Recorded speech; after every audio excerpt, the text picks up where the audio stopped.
Hello everyone, welcome to my channel. இந்த வீடியோவில் கிரண் பேடி அவர்களோட வரலாறை வந்து பார்க்க போகிறோம். ரொம்ப சூப்பராக இருந்தது.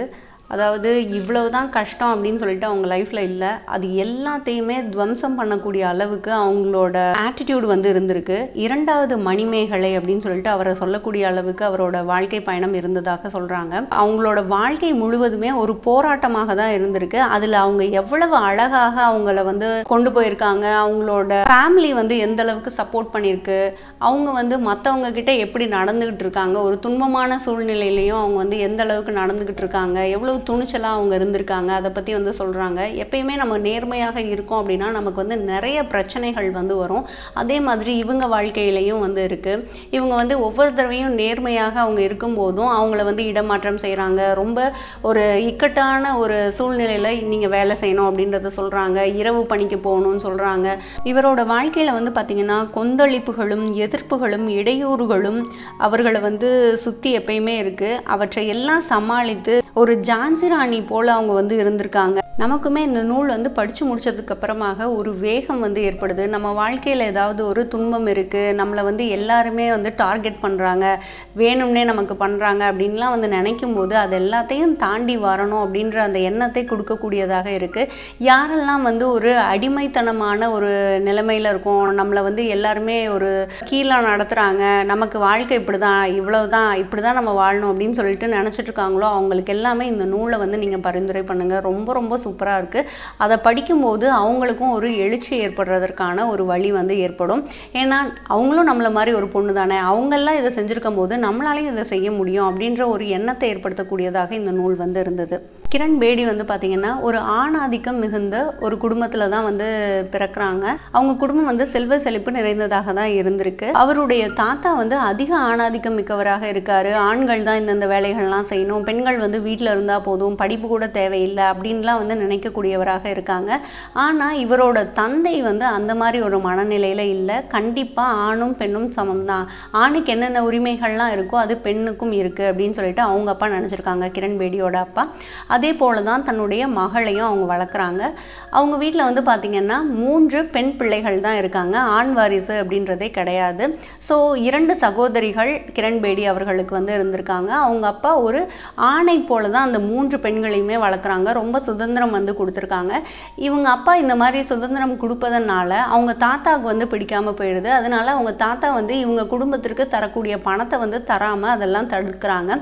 ஸோ இப்படியாவது தன் மகன் மாற மாட்டானா அப்படின்னு சொல்லிட்டு அவங்க நினைக்கிறாங்க. ஆனால் கிரண் பேடியோட அப்பா வந்து எனக்கு எந்த சொத்தும் தேவையில்லை, நீங்களே எல்லாம் வச்சுக்கோங்க அப்படின்னு சொல்லிட்டு அவங்க வந்து அவங்க குடும்பத்தோட தனியாக வந்துடுறாங்க. கொஞ்சம் கஷ்டப்பட்டு சிரமப்பட்டு தான் 3 பிள்ளைகளையும் வளர்க்குறாங்க. கிரண் பேடி அவர்கள் அந்த துன்பத்தை எல்லாம் பார்த்து அப்பா அம்மா படுற கஷ்டத்தை எல்லாம் பார்த்து வளர்ந்துருக்காங்க. ஸோ அதனால எந்த தேவையில்லாத செலவும் அவங்க செய்ய மாட்டாங்களாம். அதுபோல் அவங்க நேரத்தையும் வந்து பணத்தை போல தான் செலவு பண்ணாங்க. தேவையில்லாமல் வந்து அவங்க எதற்குமே வந்து பணத்தையோ இல்லை நேரத்தையோ விரயம் பண்ணலை அப்படின்றத சொல்கிறாங்க. இளம் வயதுலேருந்தே அவங்களுக்கு டென்னிஸ் விளையாடுறதுக்கு ரொம்ப பிடிச்சிருக்கு. அவங்களும் அவங்க சகோதரியும் எப்பயுமே டென்னிஸ் விளையாடுறாங்க, நிறைய போட்டிகள்ல எல்லாம் கலந்துக்கிறாங்க. நேஷ்னல் ஜூனியர் டென்னிஸ் சாம்பியன் அவங்க அவார்டு வாங்கியிருக்காங்க. அது போக நேஷ்னல் சீனியர் டென்னிஸ் சாம்பியன்ஷிப் வந்து அவங்க வின் பண்ணியிருக்காங்க. ஆசிய டென்னிஸ் சாம்பியன் அப்படின்ற அந்த இதையும் அவங்க வந்து வின் பண்ணியிருக்காங்க. ஸோ விளையாட்டு அப்படின்றது அவங்களுக்கு ரொம்ப பிடித்தமான ஒன்றா இருந்திருக்கு. அவங்க விளையாடும் போது அவங்களுக்கு ஜடை வந்து ரொம்ப கஷ்டமாக இருக்குது அப்படின்றதுனால அவங்க முடியை வந்து ஆணை போல் வந்து அவங்க கட் பண்ணிக்கிறாங்க. அந்த முடியே போதும் அப்படின்னு சொல்லிட்டு அவங்க எப்பயுமே அதே ஹேர் ஸ்டைலை மெயின்டைன் பண்ணிக்கிறதுக்கு ஆரம்பிச்சிட்டாங்க. ஆரம்ப காலத்தில் வந்து பார்த்திங்கன்னா அவங்க கல்லூரி முடிக்கும் போது கூட தான் ஒரு காவலாளி ஆகணும், ஒரு காவல் நிலையத்தில் பணி புரியணும் அப்படின்னு சொல்லிட்டுலாம் அவங்க ஆசைப்படலை. அவங்க நல்லா படிக்கணும், ஒரு அரசு உத்தியோகத்துக்கு நம்ம போகணும், நம்ம அப்பா அம்மா கஷ்டத்தை வந்து நம்ம போக்கணும் அப்படின்ற மாதிரி தான் அவங்க வந்து நினச்சிருக்காங்க. இவங்க வந்து 1972 காவல்துறையில் வந்து சேர்றாங்க. இந்திய காவல்துறையின் முதல் பெண்மணி வந்து கிரண் பேடி தான். கிரண் பேடி அவர்கள் வந்து சொல்கிறாங்க, ஒரு காவல் அதிகாரியாக இருப்பது ஒன்றும் முக்கியமான விஷயம் இல்லை, எந்த பொறுப்பில் இருந்தாலும் உடலாலும் உள்ளத்தாலும் முழு சக்தியுடன் ஈடுபாட்டுடன் கடமை உணர்ச்சியுடன் பணியாற்ற வேண்டும் அப்படின்றத சொல்கிறாங்க. சிக்கல் விவகாரம் என்று வரும்போது அதை துணிவுடன் எதிர்கொண்டு சமாளித்து விட வேண்டும். அதனால் ஏற்படும் நல்லது கெட்டதுகளை ஏற்றுக்கொள்ள வேண்டும். அதற்காக யாரையும் குற்றம் சாட்டக்கூடாது அப்படின்றத சொல்லியிருக்காங்க. இவங்க சொன்னது போலவே இவங்க வாழ்க்கையில் நடந்தும் காட்டியிருக்காங்க. கிரண் பேடியை பொறுத்த வரைக்கும் கடினமான உழைப்பு, இடைவிடாத படிப்பு, கட்டுப்பாடு இது எல்லாமே அவங்களோட இயல்பாக இருந்திருக்கு. இந்திய பெண்கள் எவரும் சாதிக்காத ஒன்றை வருங்காலத்தில் தான் சாதிக்க வேண்டும் அப்படின்ற ஒரே லட்சியத்தோடு தான் அவங்க கல்லூரி படிப்பெல்லாம் படிச்சிருக்காங்க. டென்னிஸ் கிரண் பேடிக்கு லைஃப்பில் மிகப்பெரிய லெசனை கற்றுக் கொடுத்ததாக சொல்கிறாங்க. கல்வியிலும் விளையாட்டிலும் ஒரு தனி மனித மூளை எடுக்கும் முடிவு தான் வெற்றியை தேடித்தரும் அப்படின்றத அது சொல்லி கொடுத்ததாக சொல்கிறாங்க. அவங்க எடுக்கக்கூடிய முடிவுகள் எல்லாமே அவங்க ஆழ்ந்து சிந்திச்சு ஒரு தடவை யோசிச்சுட்டு அதை அவங்க முடிவெடுப்பாங்க. ரஜினி சொல்கிற மாதிரி ஒரு தடவை முடிவெடுத்துட்டாங்கன்னா கண்டிப்பாக அதை அவங்க மாற்றிக்கவே மாட்டாங்க. அந்த மாதிரி தான் அவங்க வாழ்க்கையில் இருந்திருக்கு. கடினமான சூழ்நிலைகளில் எல்லாமே அவங்களோட முடிவுகள் நிலையானதாக இருக்கும். அதுலேருந்து அவங்க பின்வாங்கவே இல்லை. கிரண் பேடி பார்த்திங்கன்னா எப்பயுமே சாரீ கட்டுறது அவங்களுக்கு அந்தளவுக்கு பிடிக்காது அப்படின்றத சொல்கிறாங்க. அவங்க திருமணத்தன்று மட்டும்தான் அவங்க சாரீ கட்டியிருக்காங்க. அதற்கப்புறமாக சில தருணங்களில் மட்டும்தான் அவங்க சாரீ கட்டினதாக குறிப்பிட்றாங்க. டெல்லி போலீஸ் அதிகாரியாக பதவி ஏற்றுக்கொள்கிறாங்க. டெல்லி காவல்துறை ஐஜி பவானி பால் அப்படின்றவங்க கிரண் கிட்ட சொல்லியிருக்காங்க, நீங்கள் பணி நேரத்தில் சேலை கட்டுறதுனா நீங்கள் கட்டிக்கலாம் அப்படின்றத சொல்லியிருக்காங்க. அதுக்கு கிரண் சொன்னாங்களாம், நான் சேலை கட்டிட்டு தான் நான் ஆஃபீஸ்க்கு வரணும் அப்படின்னா கண்டிப்பாக எனக்கு அந்த வேலையே வேண்டாம் அப்படின்றத சொல்லியிருக்காங்க. அப்படியே அவங்களுக்கு சேலை மேலே வெறுப்பு அப்படின்னு சொல்லிட்டு கேட்கும்போது இது ஒவ்வொருத்தரோட தனிப்பட்ட விருப்பம் தான், எனக்கு விருப்பம் இல்லை அப்படின்றது தான் சொல்கிறேன் அப்படின்றத சொல்லியிருக்காங்க. அது போக அவங்க ஆணுக்கான உடையை அணிந்து கொள்ளும்போது அவங்களுக்கு அந்த வீரம் இருப்பதாக அவங்க உணர்றாங்க. சேலைக்கு ஒரு மென்மையான தன்மை இருக்குது. பெண்கள் மிகவும் மென்மையானவர்கள் அப்படின்றத உணர்த்தக்கூடியதாக இருக்குது. எனக்கு அந்த மாதிரி உணர்வு செட் ஆகாது, அதனால எனக்கு சேலை கட்டிக்கிறதுல பிரியம் இல்லை அப்படின்றத குறிப்பிட்டிருக்காங்க. கிரண் பேடி வாழ்க்கையில் நடந்த ஒரு சம்பவத்தை குறிப்பிட்றாங்க. ஒருத்தர் ஒரு பொருளை திருடுனதுனால அவர் கைது செய்யப்படுறாரு. அதுக்கப்புறமாக அந்த தண்டனை காலம் முடிஞ்சிட்டு கிரண் சொல்கிறாங்க, இனிமேல் நீங்கள் இந்த மாதிரிலாம் திருடக்கூடாது, நீங்கள் ஏன் திருடுனீங்க அப்படின்னு சொல்லிட்டு கேட்கும்போது எனக்கு எந்த ஒரு வேலையும் இல்லை, அதனால தான் என்னோட வாழ்க்கை பிழப்புக்காக நான் திருட வேண்டியதாக இருந்ததுன்னு சொல்லும்போது இந்த மாதிரி நீங்கள் ஏதாவது தொழில் பண்ணுங்கன்னு சொல்லிட்டு அவங்கக்கிட்ட சொல்கிறாங்க. அவரும் அதை கேட்டுட்டு ஒரு காய்கறி வியாபாரம் பண்ண ஆரம்பிக்கிறாரு. ஏதோ ஒரு ஏரியாவில் ஒரு திருட்டு நடக்குது. அப்போ பல பேரை விசாரிக்கிறாங்க, இவரையும் கூப்பிட்டு விசாரிக்கிறாங்க. அவர் இப்போ திருடலை அப்படின்றது தெரியுது, இருந்தாலும் அவரை பிடிச்சிட்டு போயிட்டு அரெஸ்ட் பண்ணிடுறாங்க. அப்போ அவங்க மனைவி கிரண் பேடிகிட்ட கேட்குறாங்க, நீங்கள் சொன்னீங்கல்ல என் ஹஸ்பண்ட் அந்த மாதிரிலாம் பண்ணல, ஆனாலும் கூட்டிகிட்டு போயிட்டாங்க, இப்போ என்ன பண்ணுறது அப்படின்னு சொல்லிட்டு அழுகும்போது சரி நான் போய் உங்களை ஹஸ்பண்டை காப்பாற்றுறேன்னு சொல்லிட்டு அவங்க போகிறாங்க. போயிட்டு அந்த இன்ஸ்பெக்டர்கிட்ட எல்லாம் பேசுகிறாங்க. அப்போ அவங்க சொல்கிறாங்க, இது உங்களோட ஏரியாவே கிடையாது, நீங்கள் ஒர்க் பண்ணுற ஏரியா கிட்ட இது வரல, ஸோ நீங்கள் இதை பற்றியெல்லாம் பேசக்கூடாது அப்படின்றத சொல்கிறாங்க. ஆனாலும் கிரண் விடாமல் அவர் மேலே தப்பில்லை அப்படின்றதுக்கு நிறைய நிரூபணங்களை எல்லாம் கொடுத்து அவரை அங்கேருந்து விடுவிக்கிறாங்க. ஸோ இதெல்லாம் கேள்விப்பட்டுட்டு அன்னை தெரசா அவங்க கிரணை பார்க்கணும் அப்படின்றத சொல்கிறாங்க. கிரண் இந்த மாதிரி ஒரு விஷயம் மட்டும் கிடையாது, இதே போல் பல விஷயங்கள் பலருக்கு அவங்க உதவி பண்ணியிருக்காங்க. அவங்கக்கிட்ட இதுதான் என்னோட பிரச்சனை, எனக்கு இதை கொஞ்சம் தீர்த்து கொடுங்க அப்படின்னு சொல்லிட்டு கேட்டாங்கன்னா அவங்களோட ஒரு பார்வைக்கு கீழே வராத ஒரு ஏரியாவாக இருந்தால் கூட அவங்க இந்த மக்களுக்காக அவங்க பண்ண ஆரம்பிக்கிறாங்க. ஸோ அவங்க வீட்டுக்கு நிறைய கடிதங்கள் வருது, நிறைய பேர் பார்க்க வராங்க, எங்களுக்கு இதெல்லாம் துன்பம், இதை நீங்கள் சரி பண்ணி கொடுங்க அப்படின்றதெல்லாம் கேட்குறாங்க. இவங்களும் அவங்கள எல்லாத்தையுமே மதித்து அவங்களுக்கு என்னென்ன உதவிகள்லாம் செய்ய முடியுமோ அதெல்லாம் செய்கிறாங்க. அன்னை தெரசா இதெல்லாம் கேள்விப்பட்டுட்டு கிரணை பார்க்கணும்னு சொல்லிட்டு அவங்க கூப்பிட்றாங்க. கிரணும் அன்னை தெரசாவை பார்க்குறதுக்கு அவங்க ஆசிரமத்திற்கு போகிறாங்க. அன்னை தெரசா அவங்கள கட்டி தழுவி கொள்கிறாங்களாம், ரொம்ப அன்போடு பேசுகிறாங்களாம். அவங்கக்கிட்ட இந்த மாதிரி நீ செயல் செய்கிறது எனக்கு ரொம்ப பிடித்திருக்கிறது, இந்த செயலை நீ தொடர்ந்து செய்யணும், மக்களுக்கு இதெல்லாம் நீ பண்ணணும் அப்படின்றத அவங்களும் சொல்லியிருக்காங்க. அது மிகவும் நெகிழ்ச்சி தரக்கூடிய ஒரு சம்பவமாக இருந்தது அப்படின்றத குறிப்பிட்றாங்க. கிரண் பேடி பல துறைக்கு மாற்றப்படுறாங்க. அவங்க வகித்த ஒவ்வொரு பதவிகள்லையும் மிக நேர்த்தியாக அவங்க அவங்களோட வேலைகளை எல்லாம் செய்கிறாங்க. அவங்களுக்கு பல சிக்கல்கள் ஏற்படுது. ஏன்னா நியாயமாக ஒருத்தர் வேலை செய்கிறாங்க அப்படின்னாலே பல இடமாற்றங்கள் அவங்களுக்கு கொடுக்குறாங்க. அவங்களுக்கு என்ன விதத்தில் தொல்லை கொடுக்க முடியுமோ எல்லாமே செய்கிறாங்க. அவங்க டெல்லியில் ஃபஸ்ட்டு வேலை பார்த்துட்டு இருக்காங்க, அதுக்கப்புறம் கோவாக்கு போக சொல்கிறாங்க, அப்புறம் மிசோரமுக்கு மாற்றப்படுறாங்க. இந்த மாதிரி மாறிட்டே இருக்காங்க. அவங்களோட ஃபேமிலி டெல்லியிலே இருக்க வேண்டிய ஒரு சூழ்நிலை ஏற்படுது. ஸோ ஃபேமிலியை அவங்களோட அம்மா அப்பா தான் பார்த்துக்கிறாங்க, அவங்களோட மகளையெல்லாம். இவங்க எப்பயுமே ஃபோன் பண்ணி எப்படி இருக்கீங்க என்ன ஏதுன்னு கேட்டுட்டு இருக்காங்க. அதிகமாக விடுமுறையும் அவங்க எடுத்துக்கொள்ள மாட்டாங்க. ஏன்னா அவங்களோட வேலை அவங்களுக்கு மிகவும் பிடித்தமான ஒரு விஷயமாக இருப்பதனால ஃபோனில் மட்டும்தான் அவங்கக்கிட்ட பேசிக்க முடியுது. ஆனாலும் ஃபோனில் டெய்லியும் பேசுகிறத ஒரு வழக்கமாக வச்சுருக்காங்க. மிசோரமில் வந்து வேலை செஞ்சுட்டு இருக்கும்போது ஒரு குறிப்பிட்ட காலகட்டத்தில் வந்து இங்கே வந்து கிரண் வேலையே செய்யக்கூடாது அப்படின்னு சொல்லிட்டு அங்கே இருக்க மக்கள்லாம் வந்து போராட்டம் பண்ணுறாங்க, கலவரம் பண்ணுறாங்க. ஸோ அவங்கள வந்து டெல்லிக்கு மாற்ற வேண்டிய ஒரு சூழ்நிலை வந்து ஏற்படுது. அதுக்கப்புறமாக திகார் சிறைச்சாலையில் நிர்வாக பொறுப்பை வந்து வகிக்கணும் அப்படின்னு சொல்லிட்டு அந்த பொறுப்பை வந்து அவங்களுக்கு கொடுக்குறாங்க. திகார் சிறைச்சாலைக்கு போகணும் அப்படின்னாலே கொஞ்சம் மிரண்டு போவாங்க. ஏன்னா அந்த சிறைச்சாலை வந்து அந்த மாதிரி இருக்கும். எல்லாருமே அங்கே போகணும் அப்படின்னா கொஞ்சம் தயக்கப்படுவாங்க. ஆனால் கிரணுக்கு அதுதான் கொடுக்குறாங்க. கிரணுக்கு வேற வழி கிடையாது. சரி, நம்ம அங்கே தான் போகணும், நம்ம அனுசரித்து போய் தான் ஆகணும் அப்படின்னு சொல்லிட்டு அங்கே போகிறாங்க. குற்றவாளிகளை வந்து சீர்திருத்த ஒரு நல்ல வாய்ப்பாக இதை தான் எடுத்துக்கணும் அப்படின்றத அவங்க நினச்சிக்கிறாங்க. மொத்தம் வந்து அங்கே 8500 கைதிகள் வந்து இருக்காங்க. அவங்க எல்லாத்தையும் நிர்வகிக்கக்கூடிய பொறுப்பு வந்து இவங்களுக்கு வழங்கப்படுது. திகார் சிறைச்சாலைக்கு போகும் முன்னாடியே கிரணுக்கு ஒரு நிலைப்பாடு இருக்குது. இந்தந்த மாதிரி அராஜகங்கள்லாம் நடக்கக்கூடிய இடமாக தான் இருக்கும்னு சொல்லிட்டு ஒரு எண்ண ஓட்டத்தோடு போகிறாங்க. அவங்க நினைத்தது போலவே அந்த இடம் அப்படி தான் இருக்குது. பல ரகசியங்கள் நிறைந்ததாகவும் இருக்குது. ஒரு காக்கா கூட உள்ளே வர முடியாத அளவுக்கு தான் இருந்திருக்கு. ஊடகங்களுக்கு அதை பற்றி எதுவுமே தெரியாது. அங்கே என்ன நடக்குது அப்படின்னு சொல்லிட்டு யாருக்குமே தெரியாது. அந்த மாதிரி தான் அங்கே இருக்குது. உள்ள கைதிகள் வந்து ஒரு மிருகங்களை போல் நடந்து கொள்கிறாங்க. அங்கே இருக்க காவலாளிகளும் மிருகங்கள் போல தான் அந்த கைதிகள் கிட்ட நடந்துக்கிறாங்க அப்படின்றத சொல்கிறாங்க. பழைய கைதிகள் எல்லாம் புதிதாக வந்திருப்பாங்க இல்லையா, விசாரணைக்கு வரக்கூடிய கைதிகளை எல்லாம் ரொம்ப அடிமை போல் நடத்துனாங்க. அவங்களோட வேலைகளெல்லாம் இவங்க தலையில் கட்டி செய்ய சொல்கிறாங்க. அதை செய்யலை அப்படின்னா அவங்கள வந்து அடிக்கிறாங்க. இந்த மாதிரியான சில விஷயங்கள் வந்து அவங்களுக்கு அங்கே போன உடனே தெரிய வருது.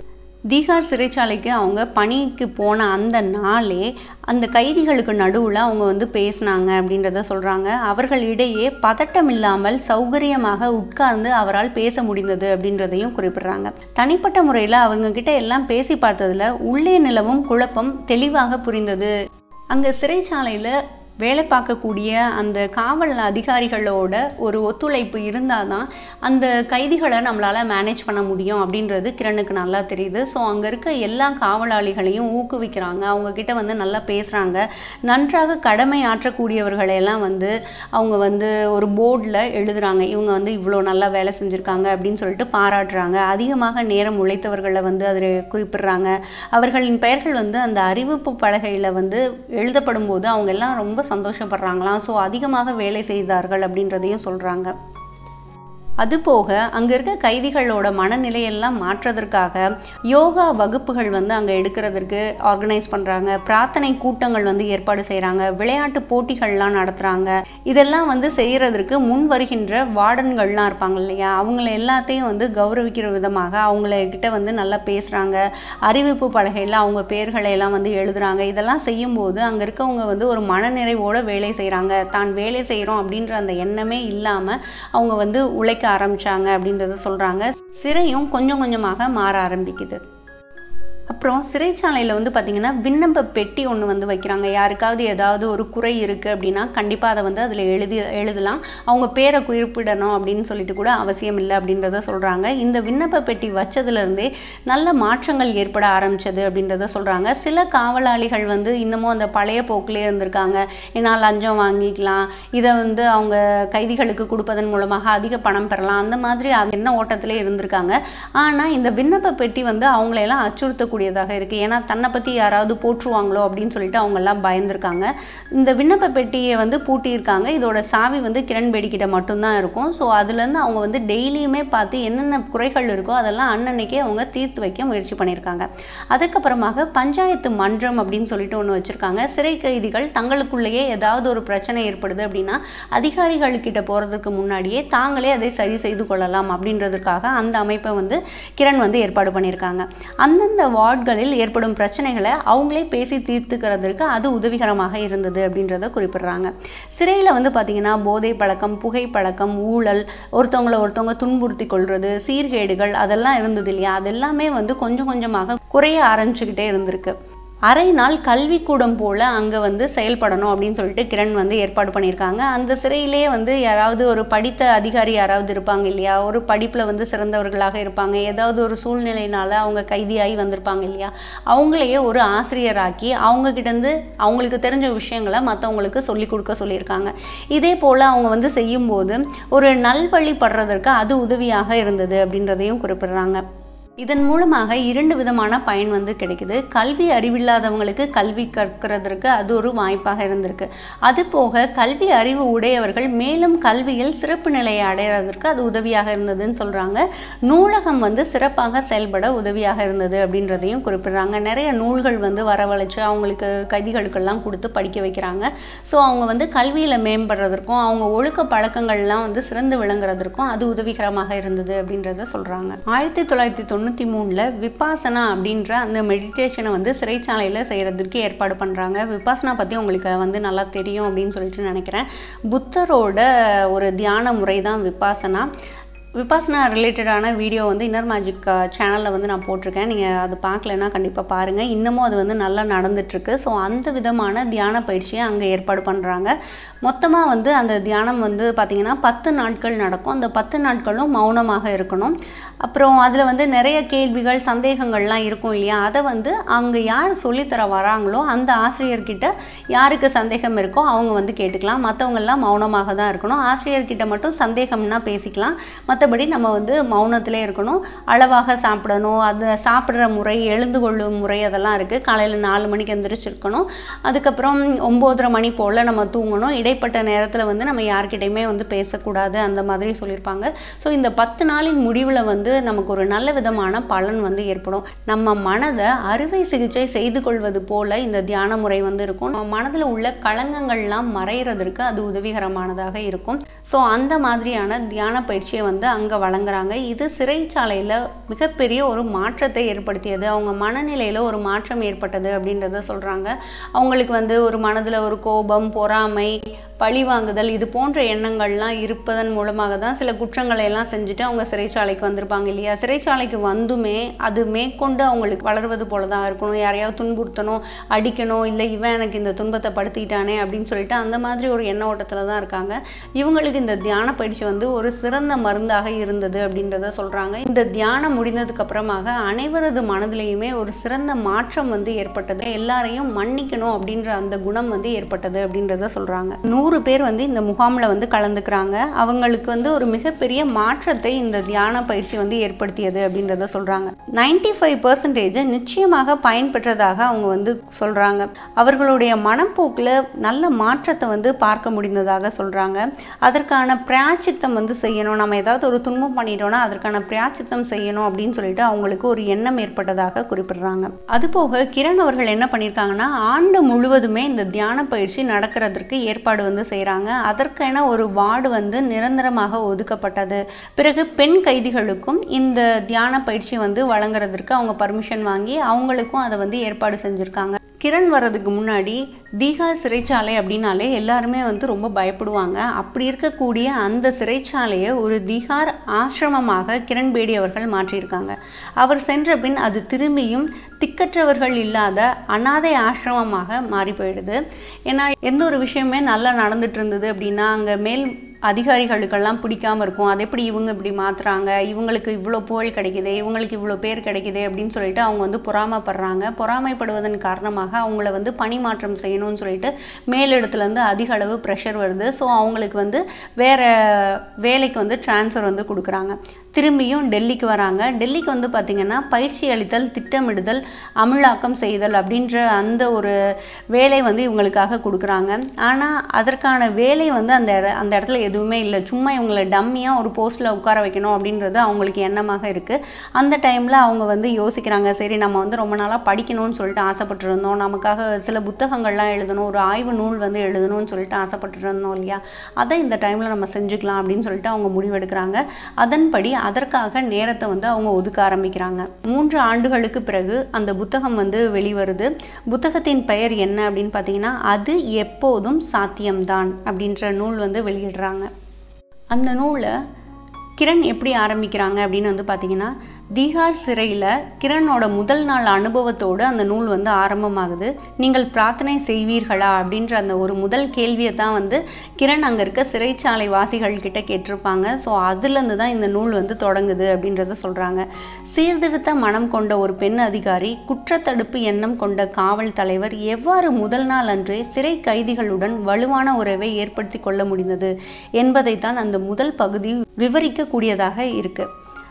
இந்த ஆரம்பத்துடன் அவர் வாசகரை சிறைச்சாலையின் சகல பகுதிகளுக்கும் அழைத்து செல்லக்கூடிய வண்ணம் அதில் உள்ள ஒவ்வொரு வர்ணனையும் இருந்தது அப்படின்றத சொல்கிறாங்க. கைதிகளின் வாழ்நிலை, உடல் சீர்கேடுகள், ஆண்கள், சிறுவர்களின் ஒழுக்கக்கேடு, பெண்களுக்கு இழைக்கப்படும் துன்பங்கள், சிறை காவலர்களில் பாதுகாப்பின்மை, தாதாக்களின் ஆட்சி, புற்றுநோயாய் பரவி கிடக்கும் ஊழல், போதை, மருந்து பழக்கம் முதலியவற்றையெல்லாம் இந்த நூல் விவரிக்கக்கூடியதாக இருக்குது. இப்படி இருந்த சிறைச்சாலையை அவங்க எப்படி மாற்றினாங்க அப்படின்றத சொல்லக்கூடியதாக இந்த நூல் போயிட்டுருக்கு. சிறை சீர்திருத்தம் பற்றி சொல்வது மட்டுமல்லாமல் பொது நிர்வாக சூழல்கள் பற்றியும் இந்த நூல் பேசுது. எவ்வளவு சிரமங்கள் இருப்பினும் ஒரு காரியத்தில் வெற்றி பெறுவது எப்படி என்பதற்கு அது ஒரு வழிகாட்டி. அதற்கடுத்ததாக கிரண் வகிக்கக்கூடிய பதவி என்னன்னா, ஆளுநருக்கு சிறப்பு ஆலோசகர் பதவி அவருக்கு கிடைக்குது. ஆளுநருக்கு நிறைய கடிதங்கள்லாம் வருது, எங்களுக்கு இன்னென்ன குறைகள்லாம் இருக்குது, இதை நிவர்த்தி செய்து வைங்க அப்படின்னு சொல்லிட்டு அவங்களுக்கு நிறைய கடிதம் வந்த வண்ணம் இருக்குது. கிரணும் அவரோட குழுவும் சேர்ந்து அந்த துன்பங்கள்லாம் என்ன அப்படின்றத பார்த்துட்டு அதெல்லாம் நிவர்த்தி செஞ்சுக்கிட்டே வராங்க. ஸோ இவங்களோட பேரும் புகழும் கூடிகிட்டே இருக்குது.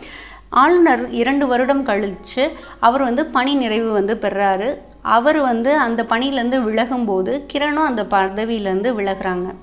கிரண் மறுபடியும் காவல்துறைக்கு திரும்ப ஆரம்பிக்கிறாங்க. அவருக்கு வழங்கப்பட்ட பதவி இணை காவல் ஆணையர் பயிற்சி வழங்கணும் அப்படின்னு சொல்லிட்டு அவங்க சொல்லியிருக்காங்க. ஸோ அங்கே இவங்க பயிற்சி அளிக்கிறதுக்கு போகிறாங்க. காவலர் பயிற்சி கல்லூரியில் பயிற்சிகளை மேற்பார்வையிடுவது தான் அவரோட பொறுப்பாக இருக்குது. சண்டிகரில் பார்த்திங்கன்னா 41 நாட்கள் அவங்க அந்த பணி செஞ்சுருக்காங்க. ஏன் அந்த குறுகிய நாட்கள் அவங்க பணி செஞ்சுருக்காங்கன்னு பார்த்திங்கன்னா, சண்டிகரில் அவங்க அம்மா, அப்புறம் அப்பா, குழந்தை, கணவன் இவங்களோட தான் அவங்க வாழ்கிறாங்க. ஸோ எல்லாம் நல்லா தான் போயிட்டுருக்கு. அவங்க அம்மாவுக்கு உடல்நிலை சரியில்லாமல் போகுது. அவங்க கோமா ஸ்டேஜுக்கு போயிடுறாங்க. சண்டிகரில் அதுக்கு மேலே மருத்துவம் செய்ய முடியலை. டெல்லிக்கு கூட்டிகிட்டு போனீங்கன்னா காப்பாற்ற முடியும் அப்படின்னு சொல்லிட்டு அங்கே இருக்க டாக்டர் சொல்கிறதுனால தனக்கு டெல்லியில் வேலை வேணும் அப்படின்னு சொல்லிட்டு கேட்டு அவங்க வாங்கிட்டு போகிறாங்க. ஆனால் டெல்லியில் அவங்க அம்மாவை உயிர் பிழைக்க வைக்க முடியல. அவங்க அம்மா டெல்லியில் இறந்துடுறாங்க. திரும்பியும் பயிற்சி கல்லூரிக்கு அவங்க ஒரு ஆசிரியராக போகிறாங்க. அங்கே இருக்கவங்களுக்கும் விபாசனா தியானத்தை சொல்லி கொடுக்குறாங்க. தானும் அந்த தியானத்தை அந்த பயிற்சியிலே அவங்க செய்கிறாங்க அப்படின்றத குறிப்பிடுறாங்க. காவல் அதிகாரிகளும் பயிற்சியாளர்களுமாக மொத்தம் 1100 பேர் ஒன்று கூடி அமர்ந்து தியானம் மேற்கொண்டது காவல்துறை வரலாற்றில் நிகழ்ந்த மாபெரும் அற்புதம் அப்படின்னு குறிப்பிடுறாங்க. மேலும் கிரண் அந்த பயிற்சி வகுப்பில் சொல்கிறாங்க, நீ எங்கிருந்தாலும் சிறந்த முறையில் பணி செய்ய வேண்டும். மற்றவர்கள் மீது நீ கட்டுப்பாடு செலுத்த முடியாது என்பதை மறந்துவிடாதே. எது நல்லதென்று படுகிறதோ அதை செய். வேறு பதவிகளை கேட்காதே, தேடி போகாதே. நல்ல பதவி உன்னை தானே தேடி வரும். நீ மேலே போய்கொண்டே இரு. உண்மையின் பக்கமே நில், அதற்கு பரிசு உண்டு. பொய்களுக்கு தண்டனைகள் உண்டு, அதை ஏற்றுக்கொள் என்பதுதான் சிக்கல்களுக்கெல்லாம் தீர்வான அறிவுரையாக இருந்தது அப்படின்னு சொல்லிட்டு இந்த அறிவுரையை காவல்துறை பயிற்சி கல்லூரி மாணவர்களுக்கு வழங்குறாங்க. கிரணோட மனப்போக்கு எப்படி இருக்கும் அப்படின்னா, எந்த இடத்துல பணி நியமனம் செய்யப்பட்டாலும் அவருடைய முதன்மையான நோக்கம் குற்ற தடுப்பாகவே இருக்கும் அப்படின்றத சொல்கிறாங்க. எதிர்மறை போக்குகளையும் வேதனை தரும் சூழல்களையும் தடுப்பதில் தான் அவருடைய முயற்சிகள் இருந்து வந்தன. மேலும் எப்பயுமே ஒரு விஷயம் நடந்ததற்கு அப்புறமாக அதை எப்படி சரி செய்யலாம் அப்படின்னு சொல்லிட்டு பார்க்காம அதை நடப்பதற்கு முன்பாகவே அவங்க தடுத்து விடுவார்கள் அப்படின்றத சொல்கிறாங்க. அதற்கடுத்ததாக பணி நியமனம் எங்கே செய்யப்படுறாங்க அப்படின்னா, டெல்லி காவல்துறை புலனாய்வு பிரிவிற்கு சிறப்பு கமிஷனராக பதவியேற்கிறாங்க. அதன் பின் ஐநா மன்றத்தின் சமாதான காவல் பிரிவில் ஐநா பொது செயலாளருக்கான பொதுமக்கள் காவல்துறையின் ஆலோசகராக பணி நியமனம் செய்யப்படுறாங்க. ஐநா சபையில் அவங்க பணி செய்யும்போது ஒரு நிருபர் கேட்குறாங்க, இப்போது இந்த பதவியை என்னவாக உணர்கிறீர்கள் அப்படின்னு சொல்லிட்டு கேட்குறாரு. அதற்கு இவர் என்ன பதில் சொல்கிறாங்கன்னா, இப்போது நான் உலக குடிமகளாக ஆகிவிட்டேன் அப்படின்னு சொல்லிட்டு பதில் அளிச்சிருக்காங்க. கிரண் ஐநா மன்றத்தில் மொத்தம் 2 ஆண்டுகள் பணிபுரிகிறாங்க. அந்த 2 ஆண்டுகளில் அதிகமாக அவங்க பயணம் மேற்கொண்டிருக்காங்க. நிறைய படிச்சிருக்காங்க, இடைவிடாமல் எழுதியிருக்காங்க. பல்கலைக்கழகங்களிலும் வேறு அமைப்புகளுக்கும் சென்று சொற்பொழிவு ஆற்றியிருக்காங்க. புத்தக ஒளிப்பதிவுகளையும் ஆன்மீக இசையையும் கேட்டிருக்காங்க. தினசரி தியானம் செய்கிறதுக்கு கூட அவங்களுக்கு வாய்ப்பு கிடைச்சிருக்கு. இது எல்லாத்துக்கும் மேலாக டெய்லியுமே அவங்க அப்பா கிட்டேயும் பொண்ணுக்கிட்டேயும் தொலைபேசியில் வந்து தொடர்பு கொள்வதற்கு அவங்களுக்கு நேரம் கிடைச்சிருக்கு. தமது குடும்பத்தாருடன் தினமும் பேசி வந்ததால் தான் தம்மால் அங்கே வந்து இருக்க முடிந்தது அப்படின்றதையும் அவங்க வந்து குறிப்பிட்டிருக்காங்க. அடுத்த தடவையும் ஒரு இக்கட்டான சூழ்நிலைக்கு அவங்க தள்ளப்படும் போதும் அவங்க வந்து என்ன விதமாக நினைத்து கொள்வார்கள் அப்படின்னா, ஆண்டவன் அருளால் ஒவ்வொரு அறைகூவலையும் கற்றலுக்குரிய வாய்ப்பாக, கற்று வளர்வதற்குரிய வாய்ப்பாக, என்னையே சோதித்து கொள்ளவும், என்னை யாரென நான் அறிந்து கொள்ளவும் கிடைத்த வாய்ப்பாக நான் எடுத்துக்கொண்டேன் அப்படின்னு சொல்லியிருக்காங்க. இளமை பருவத்தில் விட்டு கொடுக்காத பண்பை நான் கற்றுக்கொண்டேன். அதை இன்று வரை கடைபிடித்து வருகிறேன். எல்லா விளைவுகள் ஏற்பட்டாலும் கவலைப்படாமல் மனசாட்சிக்கு எதிரான அநீதியை எதிர்த்து போரிடவும் கற்றுக்கொண்டேன் அப்படின்னு சொல்லிட்டு குறிப்பிடுறாங்க. இவங்க எழுதின நூல்களில் மிகவும் சிறப்பான இன்னொரு நூல் என்ன அப்படின்னு வந்து பார்த்தீங்கன்னா, என்ன தவறு நேர்ந்தது அப்படின்னு சொல்லிட்டு ஒரு நூல். உண்மை நிகழ்ச்சிகளின் தொகுப்பாக இந்த நூலை வந்து அவங்க வெளியிட்டிருக்காங்க. தேசிய தொலைக்காட்சியில் தொடராகவும் இந்த நூல் வந்து வெளிவந்திருக்கு. நெக்ஸ்ட் பார்த்தீங்கன்னா ஆஸ் ஐ சீ இட் அப்படின்னு சொல்லிட்டு ஒரு நூல் எழுதியிருக்காங்க. பத்திரிகை கட்டுரைகளின் தொகுப்பாக இந்த நூல் வந்து இருக்கும். ஸோ இதுவும் வந்து நம்ம படிக்கலாம். ரொம்ப ரொம்ப சிறந்த நூல். சமுதாய பணி அப்படின்னு சொல்லிட்டு எடுத்துக்கிட்டோம் அப்படின்னா, ஐநா மன்றத்தில் அங்கீகரித்துள்ள 2 அமைப்புகளை வந்து அவங்க நிறுவியிருக்காங்க. ஒன்று வந்து நவஜோதி, இன்னொன்று இந்தியா விஷன் ஃபவுண்டேஷன். நவஜோதியில் வந்து பார்த்திங்கன்னா, போதை பழக்கம், மது பழக்கத்திற்கு அடிமையானவர்களுக்கெல்லாம் அவங்க வந்து இலவசமாக உணவும் தங்கும் இடமும் வழங்கி அவங்களுக்கு வந்து சிகிச்சை வழங்குறாங்க. இதுதான் வந்து பிரதான சேவையாக அவங்க செய்கிறாங்க. அதுபோக பால்வாடிகள் மற்றும் ஆரம்ப காலி பள்ளிகள்லாம் இருக்குது இல்லையா, அங்கே வந்து சேரி பிள்ளைகளுக்கு பாடம் நடத்துகிறத ஒரு சேவையாக செய்கிறாங்க. குறுகிய கால தொழிற்பயிற்சி வந்து பெண்களுக்கும் வளரிளம் பெண்களுக்கும் அவங்க வந்து வழங்குறாங்க.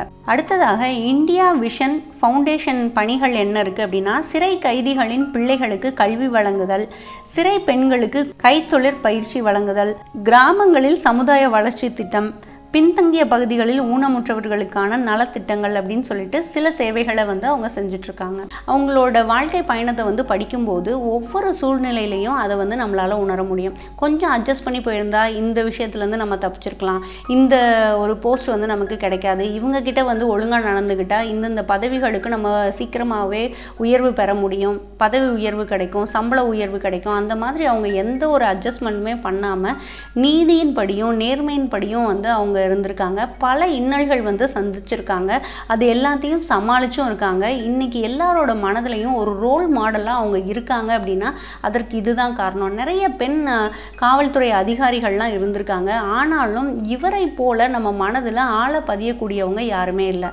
அதற்கு என்ன காரணம் அப்படின்னா, அவங்க வந்து நீதியோடையும் நேர்மையோடையும் அவங்க இருந்தது தான். அவங்க மனதில் அவங்க ஆழமாக சிந்திச்சு அவங்க முடிவெடுப்பது, அதற்கப்புறமாக எதற்குமே பயப்படாமல் இருப்பது, துணிந்து செயல்படுவது, ஆண்களுக்கு நம்ம நிகர் அப்படின்னு சொல்லிட்டு அவங்க நினைத்தது, அவங்க குடும்பம் அவங்களுக்கு சப்போர்ட்டிவாக இருந்தது என்று பல விஷயங்கள் வந்து நம்மளால் சொல்ல முடியும். ஸோ ஒரு சூப்பரான ஒரு வாழ்க்கையை வந்து அவங்க வாழ்ந்திருக்காங்க. பல சவால்கள் இருந்திருக்கு, ஆனாலும் அது ஒவ்வொன்றிலையும் அவங்க ஜெயிச்சு காட்டியிருக்காங்க. எல்லாருக்குமே ஒரு ரோல் மாடலாக இருக்காங்க. ஃபஸ்ட்டும் இருந்தாங்க, இன்னமும் பல பெண் அதிகாரிகள் வந்தாலும் இவங்க இடத்த வந்து ஒருத்தரால் பிடிக்க முடியும் அப்படின்னு சொன்னால் அது வந்து சாத்தியமே இல்லை அப்படின்னு தான் சொல்லணும். கண்டிப்பாக உங்களுக்கு இந்த சம்மரி பிடிச்சிருக்கும் அப்படின்னு சொல்லிட்டு நினைக்கிறேன். நீங்கள் இந்த நூலை வந்து படித்து பாருங்கள். இந்த நூலை நீங்கள் வாங்கி படிக்கணும்னு நினச்சிங்கன்னா அதோட லிங்க்கை நான் டிஸ்கிரிப்ஷனில் தரேன். கண்டிப்பாக வாங்கி படித்து பாருங்கள். ரொம்ப ரொம்ப சூப்பராக இருக்கும். இந்த வீடியோவை உங்கள் ஃப்ரெண்ட்ஸோட ஷேர் பண்ணிக்கோங்க. வேறு ஒரு நல்ல வீடியோவில் மறுபடியும் சந்திக்கிறேன். தேங்க்யூ. பாய்.